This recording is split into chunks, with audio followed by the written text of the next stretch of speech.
van tong official channel thir tu le ngai thatu zong zong te vo in hi February ni samni pathum pathian ni kumsang ni samni pangania van doi thak tak main nizan dar som le achan vele som pakhatin karbor vel khan pangzol khongbok tlangwal fel tak mai an khot langwal chuan vor Valentine VL chana tin ti na kum somni pathum tuna mechanical engineer final year zirlai kerela ommek chu athiante in tibuai in sual buai thel atum nalama chemte a vi hlum ni in kan lo sia hei hi atliam hi tur lovin in rin nizan tukin jing lamdar khatle minute somnga vel khan aboral zui nin kan thria in tibuai te po hi mizo le mizo ni in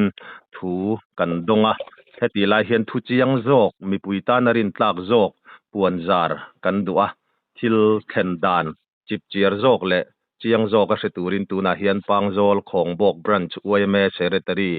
pulal ram hluna chong thu kan bedon ani kapu chi baile chi baile ha van doi thak takin ni zan lama in veng tlangwal fel tak mai chu kerala lama aboral ni in kan lo sia konga in enge ni thil khen dan tun din huna in riat ang mi pui riata min puan zar sak theyem kan ron tia chip chiar deuh hlekin in riat thei ang eng zir lai nge ni a ti ang chi te mo le boina e tun din huna in riat dan chen kha konga in min lo sil theyem ya kan riat dan hi kar te ahlaboka chu tiangin chip chiar tak chon han sei tur kha keima ni lama tang chon a om lutuk lawa ya i sei to ang deuh khan ni hi kerala mechanical engineer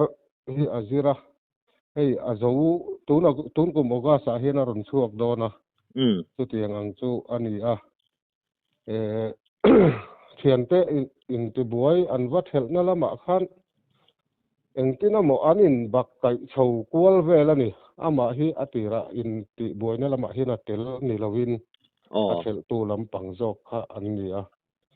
chu tiang vel chu ania khalaya po kha khulam pang po an buai ve thowa thu chiang han fe tura hanin biak po kha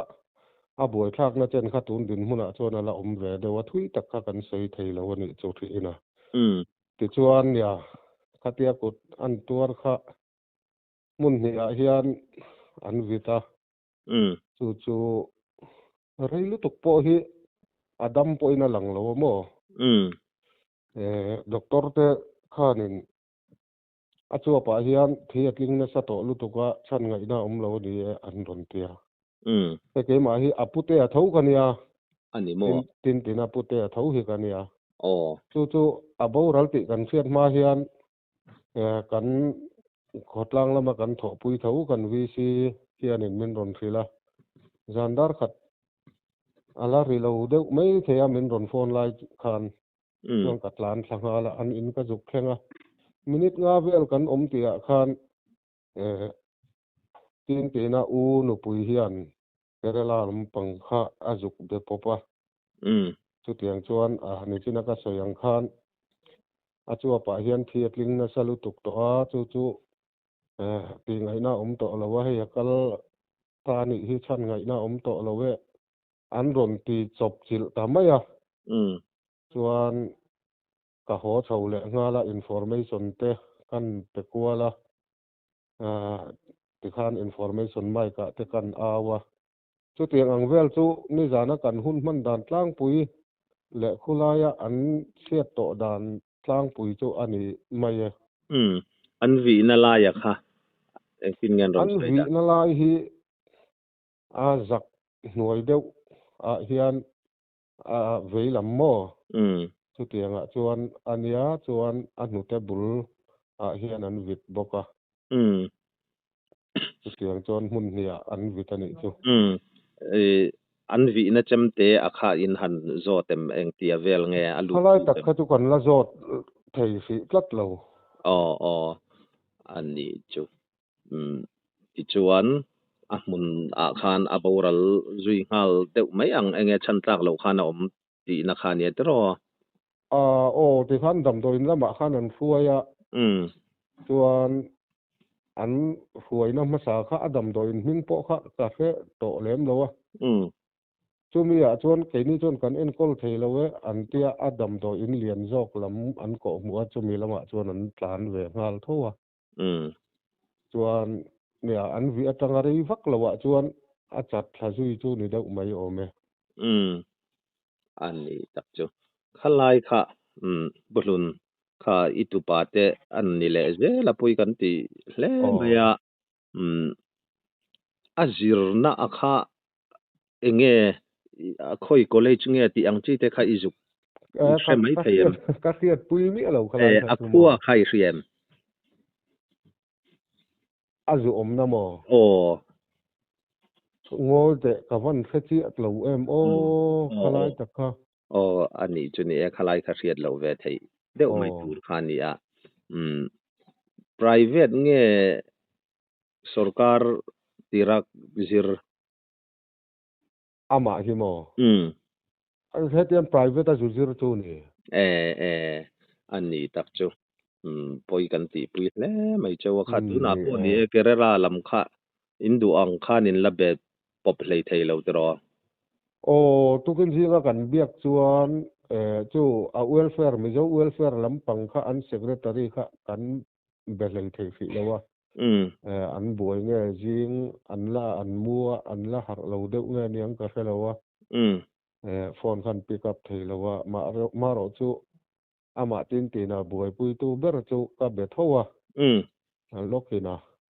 ani po khan soi thui lu tuk tur kha anei fi lawa jing da riat vela tang hian postmortem an ti thei kan ringa chu mi ma chuan medical college an da de boxia ke ni midang ho lu ven phal boxi lawa in relax nan hei an ha chol ve loka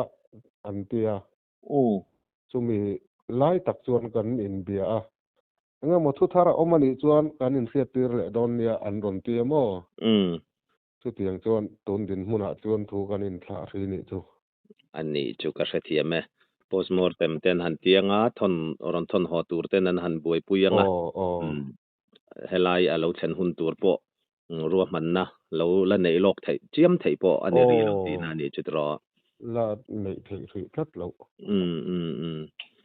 ni e khala ya kha a in ti buai an in ti buai dan taka kha enge ni chiang jok devin avathel te akha mizo thawani e ti te kha kan thu don dan ani kha enge in don dan mizo kha chu an ni me khulaya zirlai tho khami in ti buai thel avatum na lama khan te ro in tu na in riat chena khalaya avid lum tu ang te kha police ten manan nei to em ti anga kha riat in nei em hela hi chiang takin kan khe lo tlat khulama po khanin an la to tura chuan an ngai mo police kan chuan amaro chu tungen la ka khatiang anga khat report in la dong lo ni bo la dong lem lo an poi hle maya mizo tlangwal fel tak mai ni te po hang kan lo ria khonga in an chung ko chan chin na kha pulun itupa te ma ni sela tlangwal chuanom tak nin kan lo ria enge ni in tharung lovin min han ril theyem an chung ko chan chin le ama mi mal chan chin tlang pui anga te kha theye hey an ni hi nu le pa hin la ne ya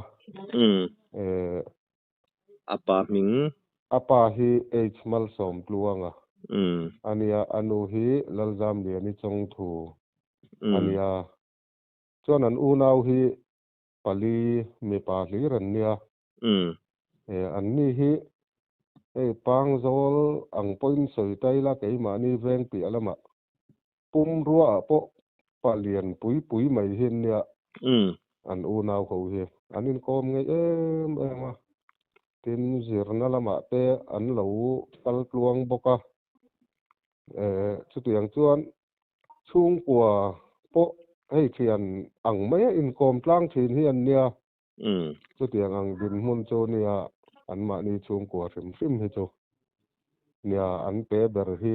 kai pro volleyball ra khan nei puya an ti khania pang zol tlangwal an ti ve thin khania sport lama po hian an unau hi an kal viawa maro chu ama tin a ber hi sport lampang po hi chu tiangin a ti lutuk lowa zirna lama hian a insor bing ve viawa maro chu helaya chuan sport lama khan in rol vak lo rual khan kerala lama kha chuan a thei patop chuan enga mo hi chuan a tel ve thina a thalak te po hi kan mu ve zau zawa chu tiang chu ama tin a din hun chu ani boka ti kha an ma ni chung kwa a chuan ania anu hi ei ko thana hian aku lataya in mang bi ke chipia po secretary ni reng ania in pangzol bial bi ke chipia te po chu tiang ang chu nia tin rui hlo lama hian tin a hi a fi hlim veka chu tiang ang khopa mi in vong chu ania tlangwal fel lutuk heng laya pei chuan khong bok le pang zola hianin tinan ipoya soyam tin in zot taila tu ma hian kapoya soyan ti hi karing lo chu tiang ang khopa tlangwal fel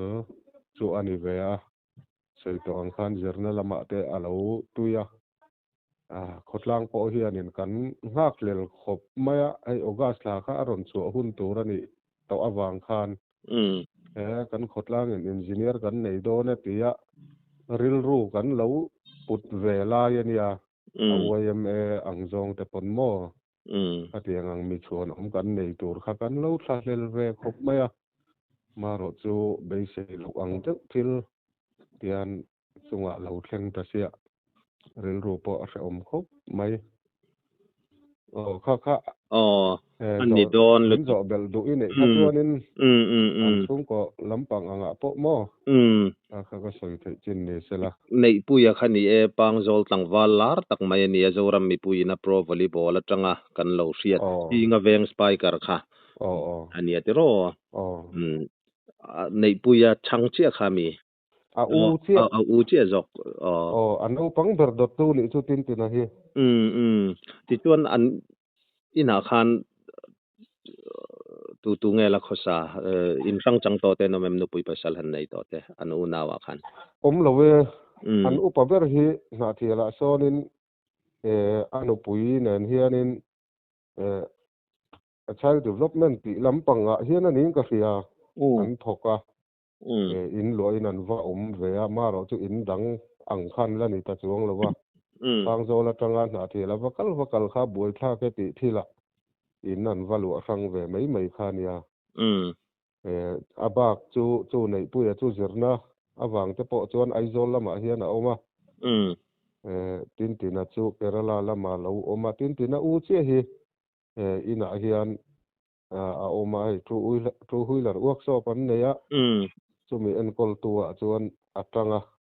chu tiang chuan chung ko lama po hianin ya tu te unau te ma ni sela kan khotlanga te chuanin an chung en ve hi an ni a ti mayang po pui lampang thil ni lovin ma ni theina zona thanem ngai taka mala chi vek khan nia chu tiang chu an chung ko din mun chu ani tlangwal rualan nia an fel hlom hle maya chu ti lain khai soyangin tina tuna van doina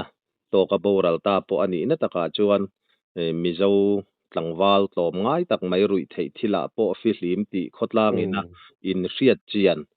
in voucher in lo nga hlel mai mechanical engineer kan nei ve do ne tia hak hlel taka in lo thlir kha ania a thian te in sual buai a thel na lama mizo tlangwal chuan ati tur atia tom ngai na athi pui ani te po han ti ta ila kan tong war lu tuk lovin kan ringa thian te in ti buaya khatiang ang mizo kara state danga le ngal mizo ta na mual pho thak e mai tia ei vathel tum ani nge in ka ringa ani rui thei thila filim kan soyang khan mizo patlom ngai tak mai in thriat chian ani a tung le lama chuan poi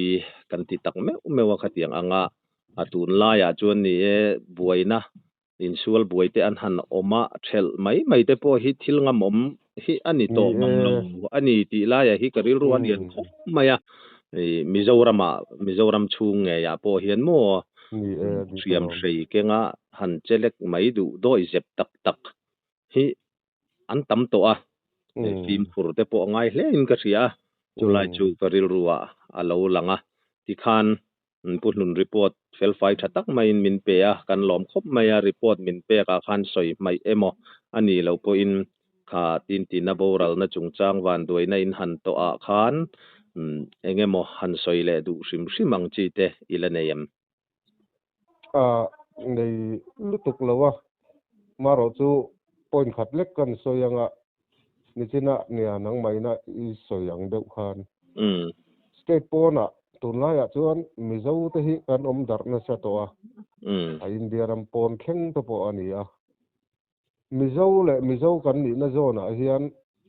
state pon ani awanga kan mizo zia kan kal san te tlom ngai na ani emo thian than thi ngam ti ang zong te po lo ni sela he mizoram chunga mizo kan in enkol na le kan nun dan phunga hi kan hlo thin ni te po hian khiat chang hi kan ei ve thina he tiang hi nia khoi muna po ni se khoi state a po ni se la mizo te hi chuanin in mangai na le in lai nat na te a hnam ang zong po kan in chan hau thiam te po hi a tulin ka ria a mizo in kara engemaw har satna hetiang in pi palna ani amoni lawamo kong thang po in har satna te po alo om pal theya khanga te po khan in pui to na in mangai tlanga hatiang anga om kan tum zel hi mizo po hianin kan tum chho hi angai le zual don ni te pon ka ria tumi konga po chuan ania tan kan lak chho ve zel te po hi atha in ka ria van doina atia han to ngat thei hi chuanin ril ru te po hi a se om dan hi adang le zual dewa ma ni ang ti mayang mizo ti kar anga te po khan wang chuan kan mizo nam ni na dik tak le Christian kan ni na dik tak ang hian state pona hian kan nun thiam hi apoi mo hle in ka ria chu kan soidu ani chu ani khom mai ni tin nu le pa Mizoram lama mi te po in akan fa te state danga khosa te hi enge an chan chin chiang taka hi hriat tum tlang thi ni la mizo kara buaina chuak thel atum na lama kan mizo tlangwal chuan vor tur mechanical engineer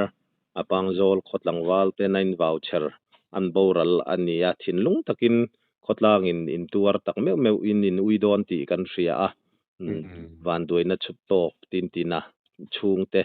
kan leina tak meu kan tor pui tak meu pathian in pui se kan dua khotlang po thinlung takin apoi kan ti pui tak meu cheu ani ti kha thu khar nan kan mang vele dua report fel fai thatak main min han pe kan lom lu ke ole ke po lo be nizan lama buaina thlenna hmun le tlangwal tin tina boral na hi Kerala khopui Thiruvanan Thapuram ani thu kan thu don na chuan asoya Kerala Mizo welfare lam om kan an number an contact theina kan nei ang te biak kan han tuma ama ero chu kan biak fu hlei theilo awangin tu tuma hian tlangwal tin tina te khuwa lampang pangzol atanga kan thu don ang chau te hi kan ron tar lang in kan ron puangzar theiria remchang a omani chuan Kerala lama chinchang thilthendan chiang zo ka hreturin ron tarlan le kan tumdona theitop kan la chu azui zelani ti kha kan han soi le duwa van duina thleng poi kan ti tak mewa tlangwal mizo tlangwal fel tak mai in a mizo puite nge ikut atuar hi poi kan ti in tun hnuwa hetiang ang hi thleng to lo sela adu om tak mewa he kan channel lo thir tu zong te po in mundang state dang a ngat phei chuan mizo tan po mual phona thui tak thuk tak nam dang laka kan ming chiat theina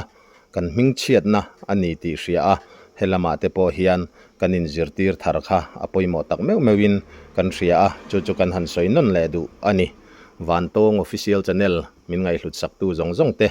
lom thu kan thil non le chowa kan channel hi subscribe like comments le share te min lo ti sak ram turin